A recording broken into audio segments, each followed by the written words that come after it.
Literary जो figures हैं उनमें हम देखते हैं वैलिड। वैलिड वैलिड है, इसकी जो ओरिजिन है, उत्पत्ति है, वो लैटिन और इटालियन से हुई है। आपको दो बात ध्यान रखनी है कि उसकी जो वैलिड है इसकी उत्पत्ति है और इसका जन्म है लैटिन और इटालियन से हुआ है। बैलेड से अभिप्राय क्या है? हिंदी में इसे क्या कहते हैं? डांस कहते हैं, नृत्य कहते हैं। A ballad is related with folk tradition. Folk tradition से रिलेटेड होती है, ग्रामीण परंपराओं से रिलेटेड होती है, ये ध्यान रखना है आपको। और बैलेड है ए स्टोरी इन वर्स, कविता के रूप में जैसे एक पोएम को लिखा जाता है उसी प्रकार से बैलेड को लिखा जाता है। तो आपको ध्यान रखना है बैलेड है, इसकी उत्पत्ति कहाँ से, किन भाषाओं से हुई है? लैटिन और इटालियन से हुई है। हिंदी में इसे डांस कहते हैं।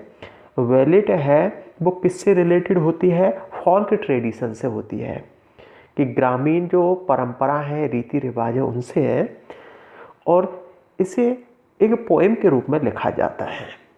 Types of ballad. बैलेड कितने प्रकार की होती है? दो प्रकार की होती है। एक तो होती है ऑथेंटिक बैलेड और सेकंड होती है लिटरेरी बैलेड। ऑथेंटिक बैलेड किसे कहते हैं? कि वह बैलेड जो मुंह से एक दूसरे को सुनाई गई और बाद में लिखी गई। ऑथेंटिक बैलेड कि वह बैलेड जो मुंह से बोलकर एक दूसरे को सुनाई गई और बाद में लिखी गई। इसमें आपको दो एग्जाम्पल्स हैं, वो ध्यान रखने हैं। द बैलेड ऑफ है चेवी चेस और सेकंड है द वाइफ ऑफ यूजर्स बैल। ये दो एग्जाम्पल्स हैं, ये ऑथेंटिक बैलेड के हैं। और लिटरेरी बैलेड में आपको जो पहली बार लिखी गई थी वो लिटरेरी बैलेड थी, जैसे राइम ऑफ एंशिएंट मैरिनर, जिसको कि एस टी कॉलरिज के द्वारा लिखा गया था। ये जो कि लिटरेरी बैलेड का एग्जाम्पल है।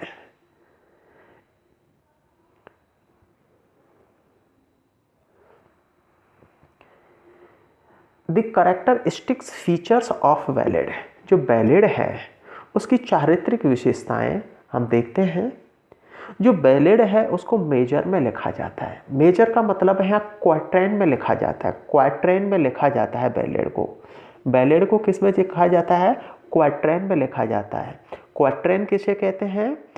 ए पोएम विच है 4 लाइन्स, कि एक ऐसी कविता जिसमें 4 लाइनें होती हैं। तो 4 लाइन का एक स्टेंजा होता है, उसमें इस बैलेड को लिखा जाता है। मेजर या क्वाट्रेन में लिखा जाता है। जो बैलेड है उसकी बिगनिंग के बारे में बात करते हैं तो अब्रप्ट होती है, अचानक ही शुरुआत होती है इसकी बैलेड की। यदि थीम के बारे में बात करें तो कैसी होती है इसकी? ट्रेजिक होती है, दर्दनाक होती है।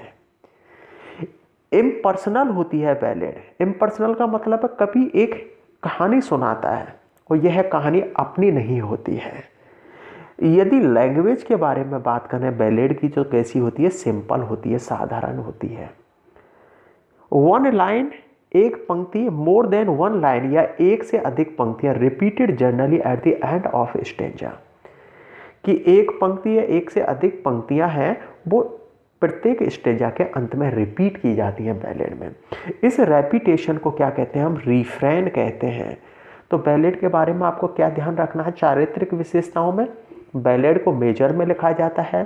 बैलेड की जो बिगनिंग है वो अब्रप्ट होती है। बैलेड की जो थीम है वो ट्रैजिक होती है।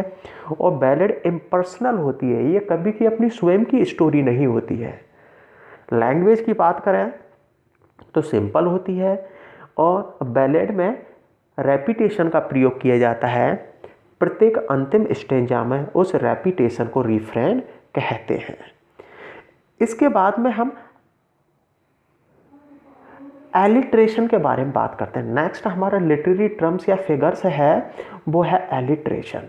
देखो एलिट्रेशन में आपको ध्यान रखना है। नेक्स्ट है एलिट्रेशन। एलिट्रेशन में रेपिटेशन होता है, पुनरावृत्ति होती है ऑफ द सेम लेटर्स, समान लेटर्स की या सिलेबल की at the beginning of 2 more words, कि दो या दो से अधिक शब्दों के आरंभ में एक ही प्रकार के लेटर्स हैं, सिलेबल्स हैं, उनकी पुनरावृत्ति होती हो तो वहाँ पर क्या होता है, एलिट्रेशन होता है। एलिट्रेशन में जो शब्द हैं उनके बिगिनिंग में सेम लेटर्स है, उनका रेपिटेशन होता है। जैसे हम देखते हैं हाउ, हाई, हेज है हाईनेस, होल्ड है, हेज है हॉस्टी, हेड। यहाँ पर इस लाइन में देखते हैं कि जो शब्द हैं, दो या दो से अधिक शब्दों के आरंभ में सेम लेटर्स हैं और सिलेबल हैं, उनका क्या हो रहा है, पुनरावृत्ति हो रही है। देखो how, H, high, H, hedge H देख रहे हो, हाईनेस एच, होल्ड यहाँ पर देख रहे हो एच, हेज देखो, हॉस्टी में देखो एच, और हेड में देखो एच। यहाँ पर रेपिटेशन हो रहा है, यहाँ पर सेम लेटर्स का क्या हो रहा है, रेपिटेशन हो रहा है। अब देखो नेक्स्ट से एग्जाम्पल देखते हैं। फुल फैदम फाइव दाई फादर लाइज। यहाँ पर देख लो रेपिटेशन हो रहा है सेम लेटर्स का, फुल फै, इसके बाद में फैदम फै, फादर फाइव, फै, दाई फादर फै। तो यहाँ पर क्या है, रेपिटेशन हो रहा है। इसके बाद में हम देखते हैं, इसीलिए इसको एलिट्रेशन कहते हैं। एलिट्रेशन में आपको ध्यान रखना है कि दो से अधिक शब्दों के आरंभ में हम सेम लेटर्स हैं, उनका रेपिटेशन होता है। इसके बाद में हम देखते हैं सिमिली और मेटाफर। सिमिली को हिंदी में कहते हैं उपमा अलंकार। इसको क्या कहते हैं हिंदी में, उपमा, उपमा कहते हैं। और मेटाफर को क्या कहते हैं, रूपक, रूपक अलंकार कहते हैं। तो देखो सिमिली और मेटाफर में यदि आपसे कोई समानता पूछा जाए तो क्या समानता है, सिमिलरिटी, समानता बिटवीन टू डिफरेंट थिंग्स, कि दो अलग अलग वस्तुओं के बीच में और समानता होना ही क्या कहलाता है, सिमिली या मेटाफर कहलाता है। ओके, तो सिमिली और मेटाफर में क्या है कि दो वस्तुएं होती हैं, असमान वस्तुएं होती हैं, अलग अलग वस्तुएं, उनमें हम समानता वो करते हैं, समान वस्तु शो करने की कोशिश करते हैं, सिमिलरिटी करते हैं। लेकिन सिमिलरिटी में देखो, लेकिन सिमिली में हम हैं जब दो असमान वस्तुओं को सिमिलर रूप में प्रस्तुत करते हैं तो हम सो, एज, लाइक और एज का प्रयोग करते हैं। लेकिन मेटाफर में हम सो, एज, लाइक, एज का प्रयोग नहीं करते हैं। यही अंतर है कि सिमिली में तो इनका प्रयोग करते हैं, सो, एज, लाइक, एज का, लेकिन मेटाफर में नहीं करते हैं। और देखो मेटाफर की एक डेफिनेशन है, a metaphor is a compress simile. Compress का मतलब दबा हुआ रूप है, अर्थात है यदि सिमिली में से हम एज, लाइक, सो, एजेस को हटा देते हैं तो वो मेटाफर हो जाता है। जैसे I wander lonely as a cloud, यहाँ पर देखो I wander lonely as a cloud, I है और इधर देख रहे हो आप क्लाउड है, दोनों ही डिफरेंट थिंग्स हैं, डिसिमिलर थिंग्स हैं। इन दोनों में आप देखो कि आई तो ह्यूमन बीइंग है, लेकिन क्लाउड है नॉन लिविंग थिंग्स है, निर्जीव वस्तु है। इन दोनों में जब हम सिमिलरिटी करेंगे, सिमिलरिटी करने के लिए एज का प्रयोग किया है, तो यहां पर आप देख रहे हो कि यहां पर सिमिली है, क्योंकि एज से पता चल गया सिमिली है, और दोनों ही जो थिंग्स हैं डिसिमिलर है। Your face is as a book, यहां पर योर फेस ह्यूमन बीइंग है और ए बुक है नॉन लिविंग थिंग्स है, और यहां पर एज का प्रयोग किया है आपने, इसलिए सिमिली है। Life is what A walking shadow, देखो लाइफ है और यहां पर देखो शैडो है।